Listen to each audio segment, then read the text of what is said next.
ছোটবেলা থেকেই চড়ক গাছটাকে আমি দেখে আসছি, কিন্তু তখন যে অনেক বড় ছিল, এখন যেন চড়ক গাছটা অনেকটা ছোট হয়ে গেছে। আর চারিদিকে তো অনেক দোকান বসেছে। এটা চড়ক গাছ।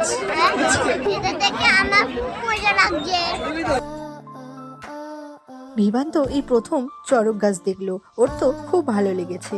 আর চারিদিকে এরকম দোকানপাটও বসেছে, খুবই ভালো লাগছে চড়কের মেলাতে এসে। দেখেছে, ঘুরতে ঘুরতে আমার খুব খিদে পেয়ে গেল, তাই চলে এলাম ফুচকার দোকানে।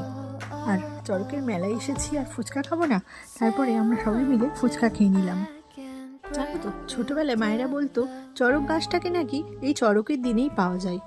চড়কের দিনে পুজো করে তারপর জলে ফেলে দিলে আর খুঁজে পাওয়া যায় না। সত্যি কি তাই? কমেন্ট করে জানিও তো। ঘুরে শেষে একটু অনুষ্ঠান দেখে নিলাম, তারপরে আমার ছেলের এরকম একটা টাইটানিক জাহাজ কিনে দিলাম, তারপর বাড়ি চলে এলাম। ভিডিও ভালো লাগলে আমার পাশে থেকো, টাটা।